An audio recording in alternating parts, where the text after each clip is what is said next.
In the soft light of an elegant evening in London, Tom Parker Bowles, Queen Camilla's son, made a comment that hit a nerve within the British monarchy. He criticized Prince William, who typically stays in the background. The palace was surprised by the criticism and William's response. It was cold and ruthless. Princess Anne, known for her dignified silence, unexpectedly steps into the fray. Her uncharacteristic move is not to mediate, but to thwart a potentially dangerous scheme brewing within the royal family. This is no longer a mere family dispute. It's a clash between those born into royalty and those with aspirations. The question now looms: will the monarchy retain its honor, or is it on the brink of a seismic shift? This narrative, absent from any official press release, is causing ripples of unease within the throne. No stranger to adversity, Camilla may face her most formidable challenge yet. The storm brews at Claridge's. On a chilly October evening in London, fog drifts through the ancient streets surrounding Claridge's hotel. Inside, crystal chandeliers shine brightly, reflecting off sparkling champagne flutes as the city's elite gather to celebrate Tom Parker Bowles' new book. The room buzzes with conversation, clinking glasses and toasts. However, beneath this polished surface, tension simmers. Princess Anne is present, not out of interest in Tom's book, but as a protector of royal honor, always alert to any threats to the monarchy. With careful intention, Queen Camilla invited her, indirectly suggesting that Tom is part of the royal family, a point Anne quickly recognizes. On stage, Tom Parker Bowles, exuding confidence in his tailored suit, surveys the room with a piercing gaze. As Queen Camilla's stepson, he's not just a renowned food critic. He harbors lofty ambitions. Tonight, he's here to promote his new book on aristocratic cooking and stake his claim among the elite. Then he makes a daring statement in a move that catches everyone off guard. "Prince William," Tom declares, his voice unwavering but laced with sarcasm, "has not been fair to my mother. He keeps his distance like she's a non-entity in this monarchy." The room falls silent, the guests gasping in shock. Cameras flash incessantly, and journalists scribble furiously, eager to capture this pivotal moment. Tom's words are not just a comment, but a gauntlet thrown at the royal family. Princess Anne remains still in the VIP section, her posture stiff, hands clasped tightly over her deep green dress. Her cold, focused gaze pins Tom in place, showing no emotion. As applause breaks out after Tom's speech, Anne stays unmoved. Her aide, a worried middle-aged woman, leans in and asks, "Your Highness, what do you think of his words?" Anne tilts her head and replies sharply, "The son of a dangerous mother." This comment is not just a passing thought, it signals her readiness for conflict, coming from someone devoted to protecting the monarchy. At that moment, Anne realizes that Tom is more than a food critic with personal goals. He is part of a larger game controlled by his mother, Queen Camilla. With her keen instincts, Anne senses that this minor dispute will grow into a fierce battle over honor, power, and lineage. Headlines explode and shadows deepen. By morning, newspapers like The Times, The Guardian, and the Daily Mail feature bold headlines. "Camilla's son slams Prince William," and "Royal Rift revealed." Social media is filled with comments guessing about Tom's bold actions. Was it a spontaneous decision or part of a bigger plan? Meanwhile, Princess Anne prepares for a challenge that few expected. Tom Parker Bowles is familiar with being in the public eye in Britain. He has a charming personality, a great voice, and is known for his food critique. However, his ambitions go beyond writing about food. Advising on King Charles III's coronation menu has allowed him to get close to royal power, where influence flows. After the coronation, Tom often attends exclusive social events with the wealthy elite. At these gatherings, people enjoy fine wine and discuss secret plans.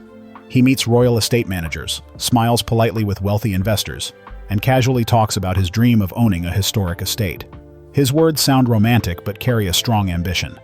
Every action he takes is deliberate, like a dish prepared with care, each detail chosen to create a strong impression. Behind him, Queen Camilla supports his moves, guiding him like a skilled chef. Camilla's cunning maneuvers. Camilla understands the power dynamics of the monarchy. She quietly works to bring Tom into the royal circle, like a skilled chess player moving pieces without letting others notice. In private conversations with King Charles at Clarence House, she suggests a sustainable farming project for Tom on a small Cornish estate. Tom loves sustainable farming, she says gently, sharing his dreams. A small estate would be perfect for him to start and contribute to the monarchy. Charles, who admires Camilla, agrees without hesitation. They sign a management contract, and Tom enters the world of royal estates, taking a risky step toward power. However, news of Tom's comments at a book launch reaches Prince William. Sitting in his study at Kensington Palace, he reads a newspaper headline. Camilla's son publicly criticizes Prince William. Tom's statement that William has not been kind to Camilla is more than just a slight. It's a challenge to William's role in the monarchy. While William stays calm on the outside, he feels anger brewing inside. He rereads the article thinking, who does he think he is? This insult will not go unanswered. William calls a trusted advisor with years of royal experience. Find out everything about Tom Parker Bowles, he orders firmly.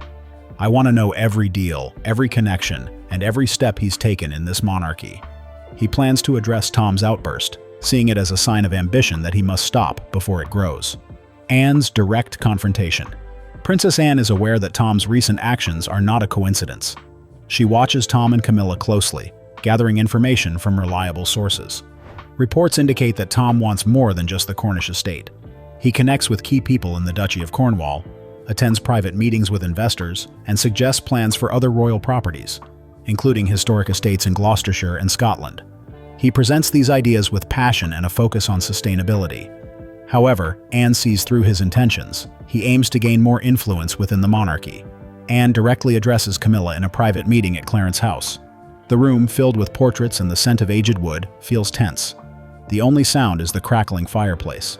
Anne exudes confidence and brings a thick folder detailing Tom's royal privileges, including his management of estates and secret grants. She highlights his ambitions to take on larger estates and gain more power in the monarchy. Anne places the folder on the table, echoing in the quiet room. She locks eyes with Camilla and says firmly, "You've brought your son into this circle, Camilla, but this is about the crown, not just family." Maintaining her strained smile, Camilla does not respond, but her eyes show defiance, as if challenging Anne to continue.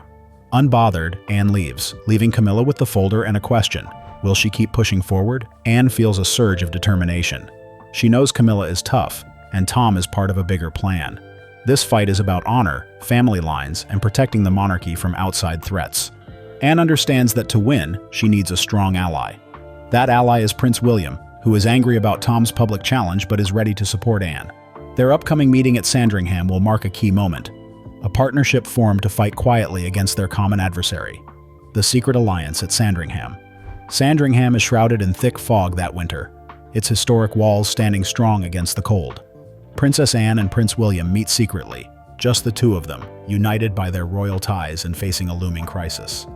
Anne arrives first, exuding a commanding presence in her dark green coat and neatly pinned silver hair. She takes her place by the fireplace, her fingers gripping the armrests tightly. William enters next, his gray suit a poor disguise for the weight of his future role. He nods to Anne, sensing the seriousness of their meeting. Anne immediately explains the problem. Camilla is playing a dangerous game. She warns William about Camilla's manipulations, introducing Tom Parker Bowles into royal circles through cunning rather than blood. If we don't act, your grandmother's legacy will diminish. William listens intently, his anger rising not just at Tom's ambitions, but also at the risk to the monarchy's future. He considers his father, King Charles, weakened and vulnerable, yet he remains calm, meeting Anne's gaze. "What do you want to do?" he inquires, ready to take action. Anne, steadfast, urges him to leverage his position as the Prince of Wales. "Camilla may be clever, but she's not family, and Tom doesn't belong in our legacy. We must act quickly and quietly." Silence falls, marked only by the crackling fire. William's resolve deepens, recognizing the fight isn't just about honor, but the monarchy's survival. As he exits, he exchanges a silent vow with Anne, ready to face the challenge. Anne watches him leave, knowing that the battle for their legacy has begun, with no room for error. William's silent purge. Prince William reviews documents at an old oak desk in the dimly lit rooms of Kensington Palace. His focus sharpens after the meeting at Sandringham. As the Prince of Wales, he manages royal finances and staff through the Duchy of Cornwall. With Anne's support, he quickly changes the monarchy, calling for a late-night meeting with trusted advisors in a private conference room. Dressed in a black suit, William speaks to lawyers and financial experts. "We're restructuring the monarchy. Anyone connected to Camilla or Tom Parker Bowles is out, no exceptions." His voice carries authority. Over the next few weeks, he discreetly removes Camilla's supporters to avoid attracting attention. Those linked to her are reassigned to distant roles or offered early retirement, strengthening William's control. At the same time, William starts an internal audit of royal estates, publicly claiming it is for financial transparency. However, its true aim is to target Camilla's network. A team of independent experts, chosen for their distance from the Queen, examines every transaction connected to the Duchy of Cornwall. Their findings reveal significant corruption and mismanagement. One major issue is Annabel Elliot, Camilla's sister. The audit shows that she has lived rent-free in a luxury estate owned by King Charles for over 10 years, which should have been making money for the duchy. Despite doing little work, she has also received a small salary for 18 years as Chief of Interior Design. The amounts involved leave William angry. In a decisive move, William orders Annabel's contract to be terminated and her eviction from the estate, allowing no chance for negotiation. Annabel calls Camilla upset and frantic when she learns of her dismissal. But Camilla cannot step in. William has outmaneuvered her, cutting off her support within the royal circle. William's actions mark the start of a new era aimed at reducing Camilla's influence. While he has taken the first step, he and Camilla know that their conflict is not over, leading to a fierce battle for control within the monarchy. Camilla's desperate counterstrike. In the private quarters of Clarence House, Camilla feels stress and anger after learning that Annabel Elliot was evicted from the royal estate. She once felt powerful, but now she senses her influence is fading. She refuses to back down and chooses a subtler approach, rather than confronting William and Anne publicly. On a gloomy morning, she enters King Charles III's study. He looks tired and frail. Charles doesn't want to interfere with William's decisions. He tells Camilla, "Let William handle things," which frustrates her. Determined, she contacts the Privy Council and asks them to pressure William to change his decision.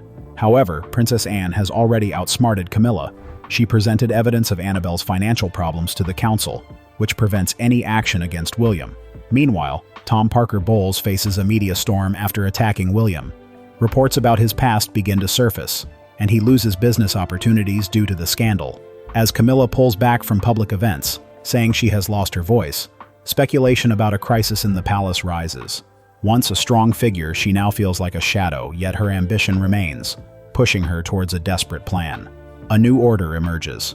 A few weeks after Anne's warning at Windsor, the London monarchy experiences an unusual calm.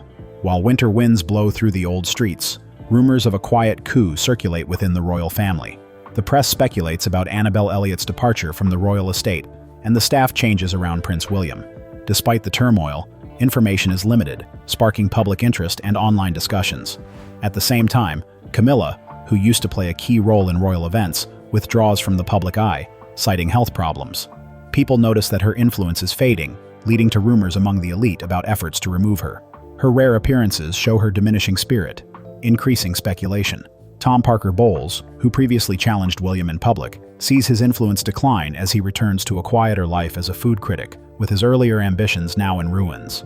The monarchy appears stable, with Princess Anne and Prince William maintaining a calm demeanor and avoiding the media. Their silence sends a strong message. Personal ambition has no place in the royal family. One evening, as the sun sets over Buckingham Palace, Anne and William share a moment of quiet resolve. Anne insists that honor should take priority over personal ambitions in the monarchy. Aware of his upcoming duties, William grasps the seriousness of their mission. Together, they firmly commit to preserving the monarchy's legacy despite challenges. As night falls, they leave the gardens, confident that their quiet partnership will help the monarchy survive and flourish.